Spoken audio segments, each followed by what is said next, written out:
আজকে নবম দশম শ্রেণীর সম্পাদ্য ৯ নিয়ে আলোচনা করব। সম্পাদ্যটি হচ্ছে কোনো একটি ত্রিভুজের পরিবৃত্ত আঁকতে হবে।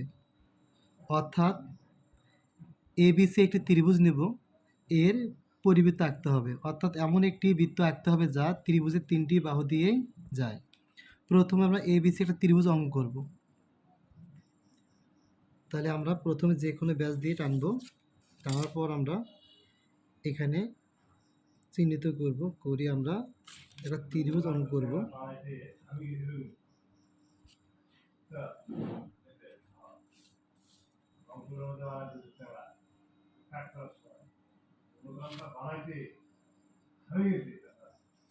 নাম দেব এটা এ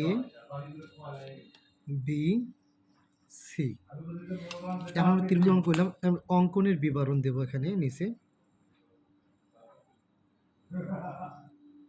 অঙ্কন, তার আগে আমরা ত্রিভুজটা অঙ্কন করি, তারপর অঙ্কনের বিবরণ দেব। তাহলে এ বাহু A B O B C বাহুকে সমদ্বিখণ্ডক করব। অঙ্কন, সমদ্বিখণ্ডক অর্ধেকের বেশি নিয়ে এখানে কাটবো, এখানে কাটবো। ওই একই মাপ নিয়ে এখানে কাটবো, আবার এখানে কাটবো। এখন যোগ করে দেব, এই মাছ যোগ করে দেব।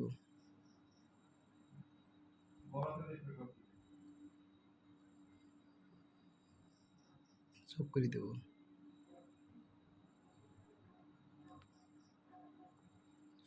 এর নাম দেব ই এফ। আবার অনুরূপভাবে এসিকে আমরা সমদ্বিখণ্ডক করব, অর্ধেকের বেশি নিব, নিয়ে এখানে কাটবো, এখানে কাটবো। আবার ওই একই মাপ নিয়ে এখানে কাটবো, আবার এখানে কাটবো। এই মাছ চিহ্নিত করব।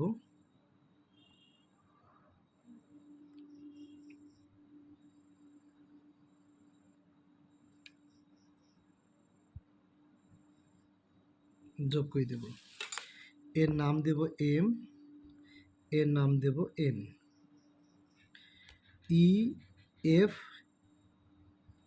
এম এন পরস্পর তারা ও বিন্দুতে ছেদ করে। এবার ও কমা এ যোগ করি, ও কমা এ যোগ করব।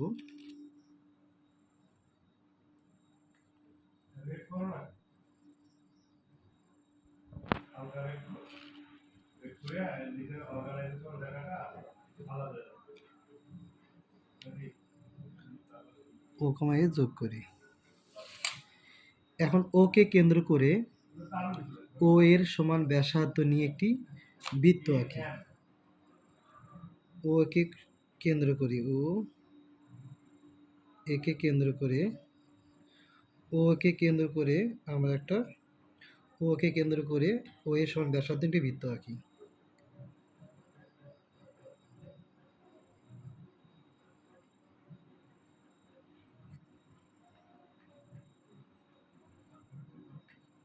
একটি বৃত্ত আঁকি। অর্থাৎ এই বৃত্তটি দেখো 3টি শীর্ষবিন্দু মাথা দিয়ে গেছে, তার এই বৃত্তটি হবে হচ্ছে নির্ণয়ের পরিবৃত্ত। তো অঙ্কনের বিবরণটা আবার বলতেছি। এ বি ও এসি বাহুকে সমদ্বিখণ্ডক করি।